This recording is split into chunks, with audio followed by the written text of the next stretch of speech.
but it's all true. You are so funny. These are some of the things you said in the book. You said the country was founded by geniuses, but being run by idiots. You say, my favorite, always be yourself unless you... What's going on, everybody? Welcome back to the channel. You heard it right there. Senator John Kennedy is once again saying what a whole lot of Americans have been thinking for years. And honestly, Washington could use a whole lot more of it right now, because while the mainstream media keeps obsessing over the government shutdown drama, airport delays, and all the political theater, they are completely missing the bigger picture. The real issue is the circus happening inside Capitol Hill. It's chaos, finger-pointing, and politicians playing games while regular Americans are stuck watching the mess unfold, and then you've got Chuck Schumer trying to spin the whole thing like everything is under control, when in reality it looks more like somebody trying to stop a flood with a paper towel. That's why Kennedy stands out. Love him or hate him, the guy doesn't talk like some polished political robot reading lines from a teleprompter. He talks like a real person. No carefully crafted focus group talking points. No scripted political jargon. Just blunt, straight to the point commentary the way people actually speak at dinner tables, job sites, and small towns across America. Today, we're reacting to Kennedy's latest appearance on Fox and Friends, where he completely tears apart Schumer's strategy and exposes what's really happening behind the scenes in Washington. So buckle up, because this clip is something else. Let's jump in and break it all down. Party for this shutdown. This is what Schumer says about the pressure he's getting from the left flank. Are you worried about the pressure that you're getting from your left flank, and is that part of the reason that you've engaged in this? The bottom line is very simple. We're fighting for the American people, and it's not just one small group of American people that want this. It's across the board. 55% of Trump voters, hardly a flank in our party, want this. That's why we're doing it. We believe that's our job. Senator, he wants $1.5 trillion added to this for health care. Your reaction? Well, I listened to the clip of Senator Schumer. His relationship with the truth is very casual. The truth is that this is a political shutdown. Senator Schumer is he's nervous as a pregnant nun about losing his reelection to the socialist wing of his party, led by Congresswoman Ocasio-Cortez, which is in control. Now, we will eventually come out of this shutdown. Here's how I think it will happen. Senator Schumer, is a smart man. He's been around a long time. His first car was a Chariot. Washington is all he's ever known his entire life.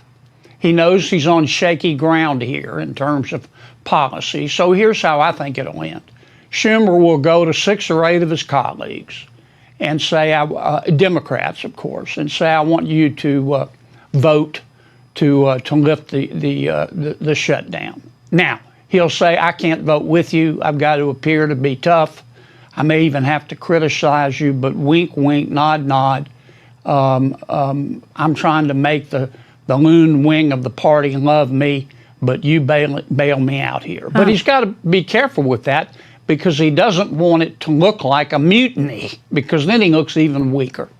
You write about how corrupt Washington is in your new book. It's called How to Test Negative for Stupid and Why Washington Never Will. You say common sense is illegal in D.C. Tell us more about this book that you wrote at your kitchen table in Louisiana. It's a storybook. It's not policy per se, though I talk about policy through stories. Many of the stories are funny. Some of them are bizarre. All of them are true.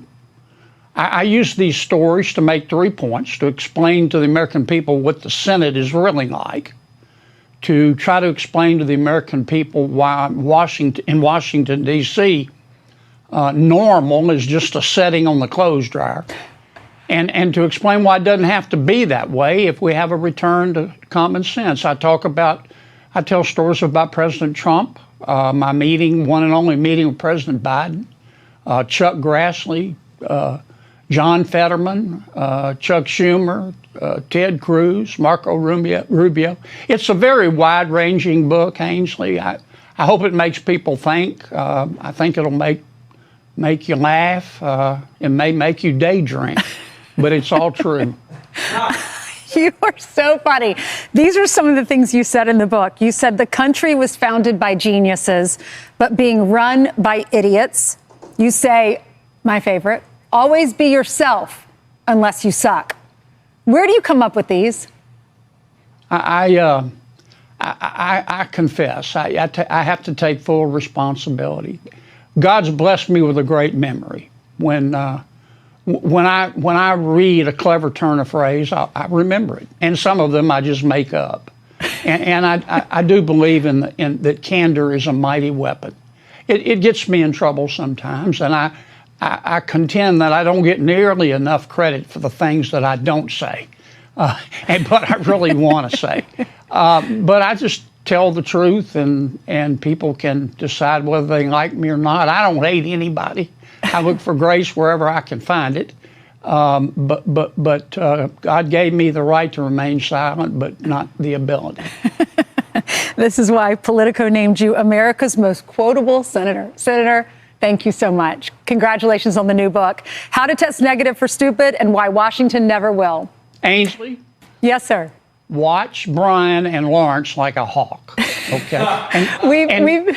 And try to get a little work out of them this morning, okay? We've been reading... All right, let's talk about that for a second. Did you catch Chuck Schumer in that clip? Standing there acting like he's the defender of the American people. Come on, Chuck.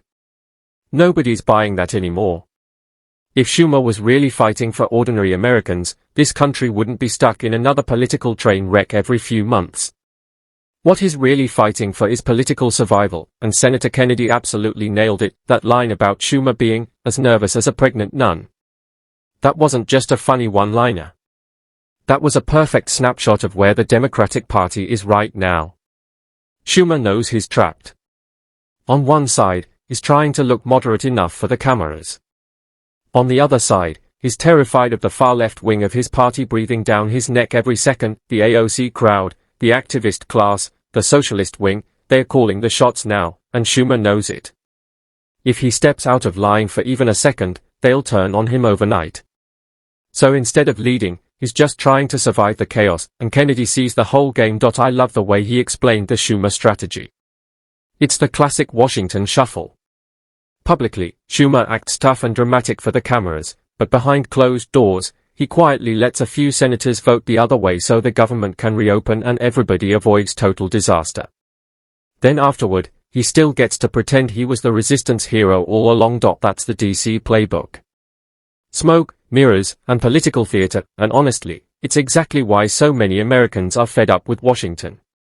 People are tired of watching politicians treat government like a reality TV show while families struggle to pay bills and keep up with inflation. Then Kennedy brings up his book, How to Test Negative for Stupid, and honestly, that title alone tells you everything you need to know. Only Kennedy could come up with something like that, and when he says that in Washington, normal is just a setting on the clothes dryer, he's not joking. Think about the level of dysfunction we've gotten used to in this country. Endless spending, non-stop political games, shutdown threats every few months, and somehow we're supposed to believe these are the smartest people in America. Kennedy's point hits hard because it feels true to a lot of people watching this mess unfold. When he says America was founded by geniuses but is being run by idiots, that line sticks with people because it captures the frustration millions of Americans feel every single day. And whether you agree with Kennedy politically or not, one thing is undeniable: the guy says what he thinks.